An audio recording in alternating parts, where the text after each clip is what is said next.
बिस्मिल्लाहिर्रहमानिर्रहीम। अस्सलामु अलैकुम डियर स्टूडेंट। हम चैप्टर नंबर 5 डिस्कस कर रहे थे।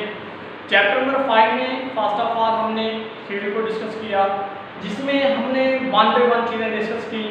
फर्स्ट ऑफ ऑल हमने गैसियस स्टेट यानी फिजिकल स्टेट और मैटर चैप्टर का नाम था, उसमें हमने first of all gaseous state को स्टार्ट किया।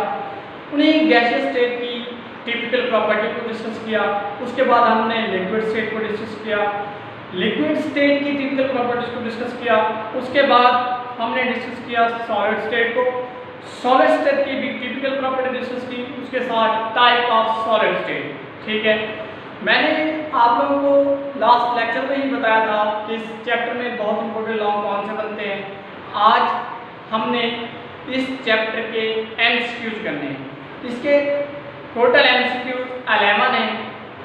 Chapter number 5 page number 93,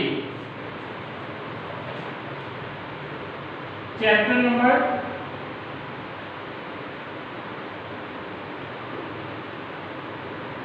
5, topic क्या है हमारा? एमसीक्यू। कहां से कहां तक? 1 to 11। ठीक है, और पेज नंबर 93,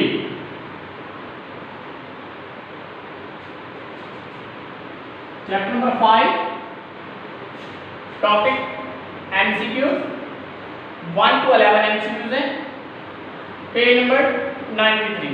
आप लोगों ने साथ साथ समझने भी हैं, साथ साथ मार्क भी करते जाने हैं। मैंने इधर इनके आंसर भी लिख देने हैं। ठीक है, एमसीक्यू आंसर 1 2 3 4 5। ठीक है, अब इसमें मोस्टली एमसीक्यूज वही होते हैं जो ऑलरेडी हम चैप्टर में डिस्कस कर चुके होते हैं। सम एमसीक्यूज ऐसे होते हैं जो कंसेप्चुअल होते हैं, जो स्टूडेंट के माइंड में नहीं आते। ठीक है, उनको आप लोगों ने अच्छी तरह समझना है। First one MCQ, page number 93, how many type liquid और डांसर देन गैसेस। अब ये हम टॉपिक में एमसीक्यूज ऑलरेडी डिस्कस कर चुके हैं। 1000 टाइम ग्रेटर होते हैं। ठीक है बेटे, फर्स्ट एमसीक्यू का beta is correct. First MCQ का बीटा इज करेक्ट। उसके बाद हम सेकंड एमसीक्यू की तरफ चलते हैं। Gases are the lightest form of matter and their densities are expressed in term of. ये भी आप लोग टिपिकल प्रॉपर्टी ऑफ गैसेस में ये दोनों बातें डिस्कस कर चुके हैं, 1000 टाइम वाली भी, और इसके यूनिट को कैसे एक्सप्रेस किया जाता है, डेंसिटी के यूनिट को कैसे एक्सप्रेस किया जाता है। ठीक है, एमसीक्यू सेकंड क्या है? Gases are lightest form of matter and their density. आप लोगों को पता है, आप लोग ऑलरेडी जानते हैं, रो इज इक्वल टू मैस और वॉल्यूम। ठीक है, उन्होंने जस्ट ये नहीं पूछा, आप इस तरह भी कर सकते हैं, मैस किलोग्राम और वॉल्यूम मीटर क्यूब। नो, ये उन्होंने नहीं पूछा। उन्होंने ये पूछा है जस्ट आप किसके बताओ, आपने जस्ट बताने हैं गैसियस स्टेट के लिए। गैसियस स्टेट के लिए हम ये यूज नहीं करते, हम ग्राम डेसीमीटर क्यूब, ठीक है, वो यूज करते हैं। यानी सेकंड एमसीक्यू का आंसर चार्ली इज करेक्ट, ग्राम पर decimetre cube. Charlie MCQ is correct. Third, at freezing point which one of the following coexists in dynamic equilibrium। अब ये देखें, ये सेम एज बुक की लाइन है कि at freezing point which one of the following exists in dynamic equilibrium। तो ये इन्होंने बुक के टॉपिक से ही लाई है। ठीक है, तो इसका आंसर थर्ड एमसीक्यू का आंसर चार्ली होगा, liquid and solid. Liquid and solid. Next MCQ number 4, solid particle possess which one of the following motion। जी, लास्ट लेक्चर से जब हमने ये फर्स्ट चैप्टर स्टार्ट किया था, ये चैप्टर फर्स्ट लेक्चर से हम इन तीनों चीज़ों की मोशन को डिस्कस करते आ रहे हैं। गैसेस में क्या होती है, लिक्विड में क्या होती है, सॉलिड में क्या होती है। आप लोगों ने सॉलिड में भी ये बात डिस्कस की थी कि सॉलिड में जस्ट एक ही मोशन होती है, उसको नाम दिया जाता है वाइब्रेशनल मोशन। यानी MCQ number 4 answer beta is correct.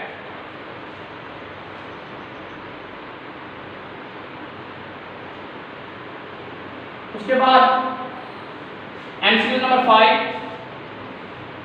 Which one of the following is not amphoteric. अब ये बहुत ही इंपॉर्टेंट, शॉर्ट भी था, लॉन्ग भी था। Differentiate between amphoteric and crystalline solid. मैंने आप लोगों को डिफरेंस के साथ ही राइट करवाया था। जब भी डिफरेंस की बात आ जाए, एक साइड पे वन थिंग, सेकंड साइड पे दूसरी थिंग, ठीक है।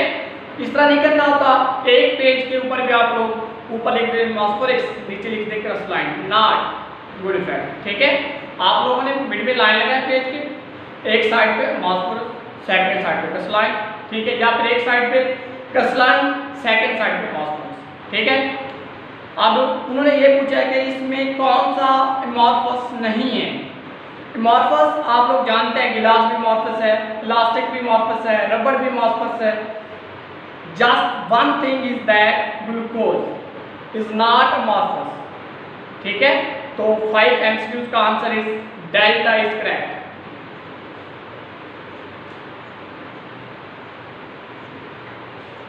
फाइव एमसीक्यू हमने सॉल्व कर ली। नेक्स्ट हमने 6 एमसीक्यू डिस्कस करना है। 1 atmospheric pressure is equal to how many pascal. अब ये देखें, पास्कल किसके इक्वल होता है और ये यूनिट किसका होता है। ये पहली बात तो ये है, हम ये प्रेशर में पढ़ते हैं P equal to F/A। Unit निकालो इसका, फोर्स का यूनिट न्यूटन, एरिया का मीटर स्क्वायर, न्यूटन पर मीटर स्क्वायर। अब आप जानते हैं 1 pascal is equal to 1 newton पर मीटर स्क्वायर, ठीक है। इससे हम पास्कल फाइंड आउट करते हैं, ठीक है बेटे। अब उन्होंने क्या पूछा है, उन्होंने ये पूछा है आप ये बताओ कि एक एटमॉस्फेरिक प्रेशर कितने पास्कल के इक्वल होगा। तो हमने क्या बताना है, 101,325। ये हम ऑलरेडी टॉपिक में ही डिस्कस कर चुके हैं, स्टैंडर्ड एटमॉस्फेरिक प्रेशर, ठीक है, टिपिकल प्रॉपर्टी ऑफ गैसेस में। तो इसका आंसर क्या होगा, 6 एमसीक्यू का answer alpha is correct. Alpha is correct. उसके बाद 7,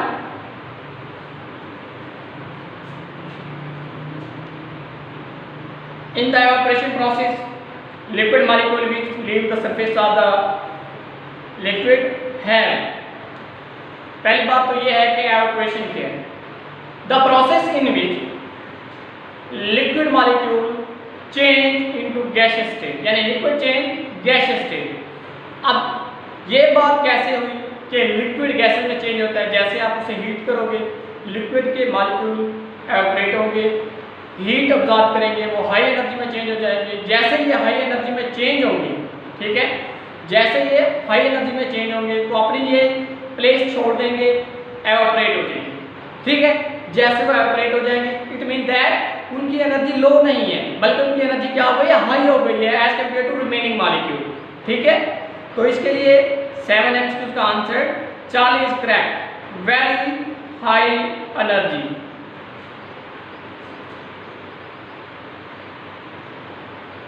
एमसीक्यू नंबर 8,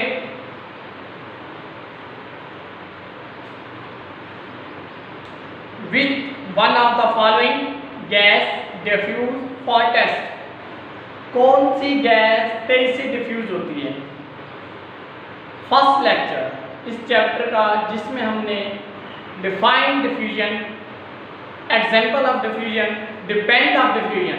डिफ्यूजन किसके ऊपर डिपेंड करती है, डिफ्यूजन डिपेंड करती थी मॉलिक्यूलर मास के ऊपर, ठीक है। ऐसी चीज जिनका मॉलिक्यूलर मैस कम होगा वो ज़्यादा तेज़ी से डिफ्यूज होगी।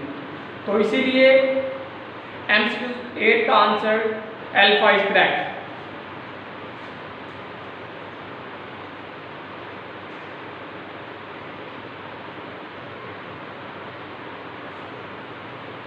MCQ number 9, which one of the following does not affect the boiling point? Boiling point के ऊपर कौन सा फैक्टर इफेक्ट नहीं करता? आप लोगों ने बॉइलिंग पॉइंट की डेफिनेशन की, उनके फैक्टर को भी डिटेल से डिस्कस किया था। ठीक है, हमने इंटरमॉलिक्यूलर फोर्स डिस्कस की, एक्सटर्नल प्रेशर डिस्कस किया, नेचर ऑफ लिक्विड में हमने दो बातें की थी, पोलर नॉन पोलर की। ठीक है, इनिशियल टेम्परेचर ऑफ लिक्विड हमने डिस्कस नहीं किया था। ठीक है, तो इसका मतलब है कि ये आंसर इज करेक्ट। तो 9 MCQs का answer is delta.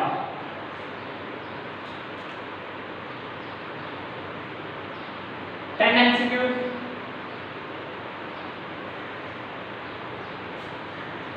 density of a gas increase when its क्या होगा जब डेंसिटी ऑफ गैस इंक्रीज होगी?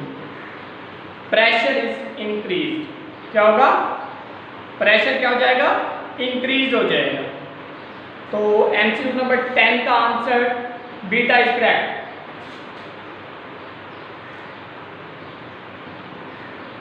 Next MCQ number 11, last MCQ है हमारा। The vapor pressure of a liquid increase with the vapor pressure of a liquid increase with the जैसे जैसे vapour pressure increase होगा तो क्या चीज डिपेंड करेगी? Increase of temperature. हमने वेपर प्रेशर को डिस्कस किया था, उसके साथ हमने ये बातें डिस्कस की थी कि increase of temperature, vapour pressure बढ़ेगा, उसके साथ टेम्परेचर भी इंक्रीज होगा। तो 11 MCQ का आंसर बीटा इज करेक्ट।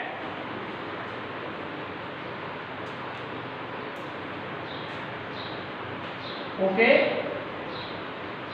हमने लेक्चर नंबर 16 डिस्कस किया, chapter number 5, topic MCQ, page number 93। MCQ total कितने हैं? 11 है। फर्स्ट MCQ का बीटा, सेकंड का 40, थर्ड का 40, फोर्थ का बीटा, फिफ्थ का डेल्टा, सिक्स्थ का अल्फा, 7 का 40, 8 का अल्फा, 9 का डेल्टा, 10 का बीटा, 11 का बीटा। नेक्स्ट हमने स्टार्ट करना है शॉर्ट क्वेश्चन। ठीक है, अब हमने 2 शॉर्ट क्वेश्चन डिस्कस कर लेते हैं। ठीक है, 2 शॉर्ट क्वेश्चन इसके साथ डिस्कस कर लेते हैं। First 2, 1 and 2। ठीक है, अब ये पेज नंबर 93 से आगे पेज नंबर 94 पे आ गए। पेज नंबर 94, इनका पेज नंबर 93 था, इनका पेज नंबर 94। 94 पे हमने डिस्कस करने हैं short question. In short question को आप लोग ऑलरेडी ही पढ़ चुके हैं, जस्ट आप लोगों को मार्क करवाने की जरूरत है। ठीक है, आप लोग इसे खुद भी कर सकते हैं, लेकिन मैं आप लोगों को क्वेश्चन भी लिख दूंगा, आंसर भी। आप लोगों ने यही काम करना है, ये साथ साथ लिखते जाना है। ठीक है, फर्स्ट शॉर्ट क्या है हमारा? What is diffusion, explain with example. Chapter number 5,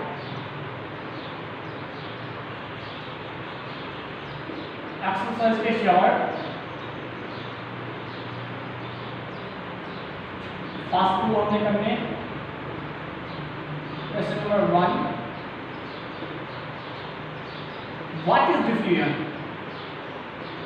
What is diffusion? Explain with example, explain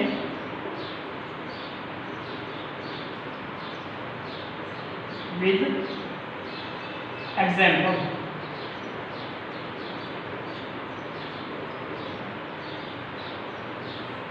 first question क्या हमारा, what is diffusion, explain with example. इसका आंसर हमने क्या लिखना है, इसका आंसर फर्स्ट ऑफ ऑल आप लोगों ने डिफ्यूजन की डेफिनेशन लिखनी है।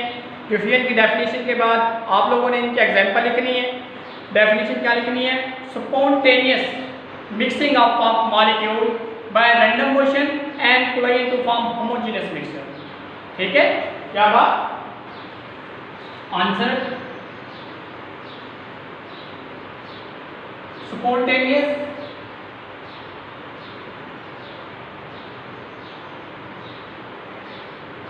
mixing of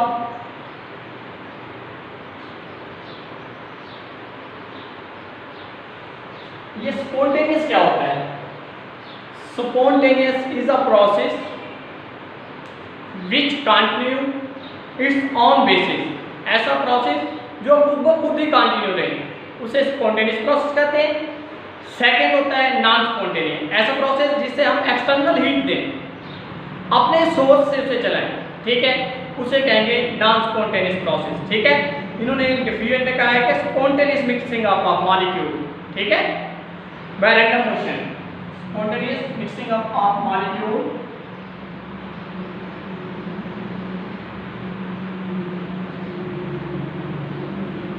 bye random motion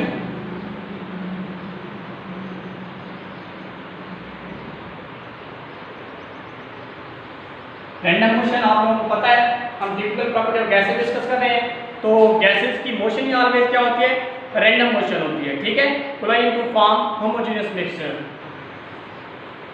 कोलाइन to form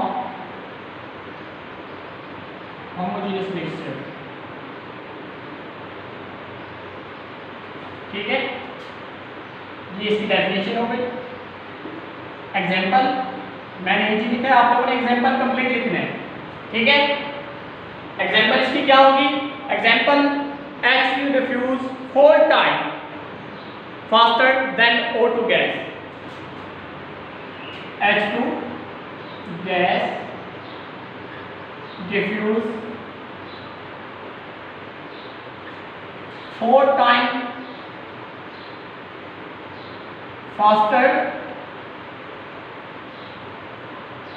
then O2 gas. ठीक है, ये हमारा क्वेश्चन नंबर फर्स्ट कंप्लीट हुआ। उन्होंने क्या डिफाइन करें, एक्सप्लेन विद एग्जांपल, हमने डिफाइन भी कर दिया, एग्जांपल भी डिस्कस कर दिया। उसके बाद हमारा सेकंड शॉर्ट है, define standard atmospheric pressure, what are units and how related to pascal. ठीक है, ये हमारा सेकंड शॉर्ट थोड़ा लेंथी है, इसलिए मैं आप लोगों को ये नेक्स्ट लेक्चर में करवा दूंगा। ठीक है बेटे, अगर आज के लेक्चर में अगर आप लोगों को कोई प्रॉब्लम हो, हमने फर्स्ट 11 एमसीक्यूज किए, उसके साथ फर्स्ट शॉर्ट किए 11 MCQs, page number 93, short page number 94। ठीक है, कोई पॉइंट अगर आपने पूछना है तो आप पूछ सकते हैं। ओके बेटे, अल्लाह हाफिज़।